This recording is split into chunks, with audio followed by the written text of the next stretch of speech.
Magic Man, yes, yes, yes, yes, yes. This is a video from the Magic Man archives, people. Yes, Pete Sampras got a really special greatness. Y'all know why? So first of all, Sampras was the first one to get to 14 majors. I mean, Sampras is the first one to get to that multiple majors. I mean, 14. And also, Sampras is the first one. What makes it really, really special? Sampras is really the first one to start what I call the level era. Meaning, before the Sampras era, you didn't hear players just stepping in there, raising their level, like going, say if they're equal is at level 7 and Sampras is at level 7. I remember the Wimbledon 1999 where Sampras, he was like equal with Agassi, and all of a sudden he went level 7, 8, 9, 10, raised his level over Agassi and waxed him. So I know then after that Federer came, but Sampras was sort of like the pioneer of this raising levels. Okay, people, so hey, enjoy the video.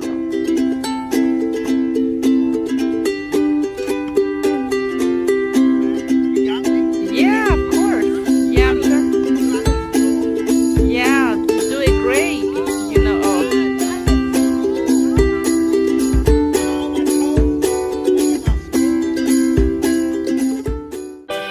This is the Magic Man, the tennis preacher, tennis prophet, tennis psychic, coming back at you again with a special edition on the Pete Sampras greatness. Now, I know y'all have heard me talk recently about the greatness of Pete Sampras, saying that he was #1 for 6 consecutive years and just how great that is. But I want to go deeper than that, you know. And now I know some people saying, okay, Magic Man, what do you mean? Okay, we know Pete Sampras was great, but we got Nadal now. We got Federer, man. And we also got the Djokovic, got 12. And even you said that Djokovic is worth more than 12 majors, Mr. Magic Man. Even you said that. So what's the big deal? Okay, Sampras got 14. Okay, #1 for 6 consecutive years, but hey, Federer got 19. So what's the big deal? Why you keep harping on this Pete Sampras thing? And you know what, Magic Man? He couldn't even win on clay. Okay, let me first of all, before I get to the 2 reasons why I'm making this video, let me address the clay thing. Okay, yeah, of course, everybody knows Sampras couldn't win on clay, and that is a stain. I can't say it ain't a stain on Sampras' legacy, but I don't think it takes away from just how great he is. It's a stain. Like, you can have a stain, but it don't really take away. There are some stains that really take away and decrease your greatness. I don't really think it decreases Sampras' greatness that much. It just, maybe, I mean, when it comes to comparing him to Federer and Nadal, you know, it could keep him from topping them, but they have already topped him, like in majors though, so it don't really, that argument don't even really matter that much anymore. Now I want to say something else though about Sampras and this whole clay thing though, people. I thought about something with that. Why is Nadal #1 this year? Let me tell you why. He won 2 majors, but Federer also won 2 majors. But let me tell you what Nadal did. The reason why Nadal is #1 though, is because he won all those clay court Master Series tournaments, all those and the small clay court tournaments. That's why. But imagine this, people. Sampras was #1 for 6 consecutive years, and he couldn't even win on clay. He couldn't even win small clay court tournaments. He may have won a couple, I don't know, but he couldn't even win on clay. And so you guys are saying it. Sampras couldn't win nothing on clay, but he was still able to be #1 for 6 consecutive years without even winning the clay court Master Series tournaments and the small clay court tournaments. That's really amazing. That means that he racked up everything else on the non-clay surfaces. Okay, now that we got the clay court out of the way, let me tell you why I'm making this video. People, y'all, people, listen to me. Sampras is special, people. Reason #1. Sampras got a record that nobody can break. Okay? Alright? And you know what that record is? He's the first person to get the 13. I know he got 14 majors. He's the first person to get the 14. So even if Federer won 25 majors, Sampras can still say, bro, I was the first one to get there. I was the pioneer of that super greatness. If Nadal gets to 25 or 30 majors, Sampras can say, you can never break my record. Nadal, I was the first one to get there. But y'all know what? If I was going to build a Pete Sampras museum and I needed donations, the first two people I would go to, and I know they're giving the money, is Nadal and Federer. Because you listen, what Pete Sampras did, let's just say there's a river. So across the river is 13 majors, 14 majors. I think once you get like 13 majors or 14, you super great then.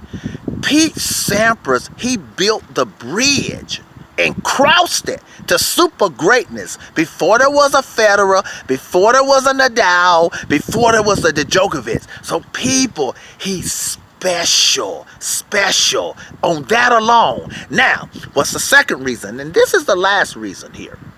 Hopefully it's the last. If I think of something else, I'll make a part 2 video. Y'all, now listen people, if you guys can find somebody that's in history, in tennis history, and I'm pretty sure there's somebody I don't know about, they could have been playing in the 1920s, 1930s, that can do what I'm getting ready to say Sampras can do. Now let me make this clear. Sampras was the first tennis player that I saw that could go up in levels, like level 1, level 2, level 3, level 4. Like, let me explain to you what I mean by that, because I was going to do a separate video on this level thing. Take like John McEnroe and those guys. They just had a superior level, and they pretty well played close to that in their piece. You know, they didn't like go up. It was just like a superior level. Jimmy Connors, Arthur Ashe, those guys had superior levels. Even like coming more recently, like an Andre Agassi, he had a superior level. And now listen, people have bad days. People have days where they may bring their B game. But I'm talking about most people just got, whether they're having a good day or bad day, they usually just got their level. They can't go up. Sampras was the first guy tennis player that I saw that could go up.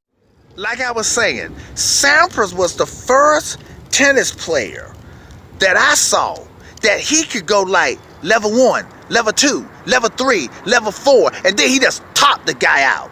And then Federer came. See, this is what a lot of people don't understand, but then Federer came and he did the same thing. See, a lot of people say, well, Federer, he didn't have any competition. Yes, he did. In the beginning of his career, what Federer he did what Sampras did to Agassi. Agassi and Sampras used to be equals. Then Sampras, he was able to not just raise the level, he could just go up, mental level number 1, mental level number 2, and then just top the guy out and wax him off the court. People, go watch Wimbledon 1999. Watch how Sampras dusted Agassi. He went up. So Sampras was really the first one to really do that uppity up level thing, like going up in levels. And then Federer came and did it too, and went up in levels, and then he went way above the competition. That's what Federer did. It wasn't that he didn't have competition. Federer was able to do what Sampras could do. Sampras was the first one, at least that I'm saying on record. Okay, now y'all could go find somebody that was able to do it, but most players can't go up. Once they reach their top level, that's it, they're capped. Sampras, he could go up. That's what made Sampras super great. And I believe that particular thing, that may outweigh any other type of greatness. And Sampras was the one that was doing that before Federer came along. Okay, people, Magic Man, Tennis Preacher, Tennis Prophet, special edition on the greatness of Pete Sampras. Have a nice day, everybody. Last one right here.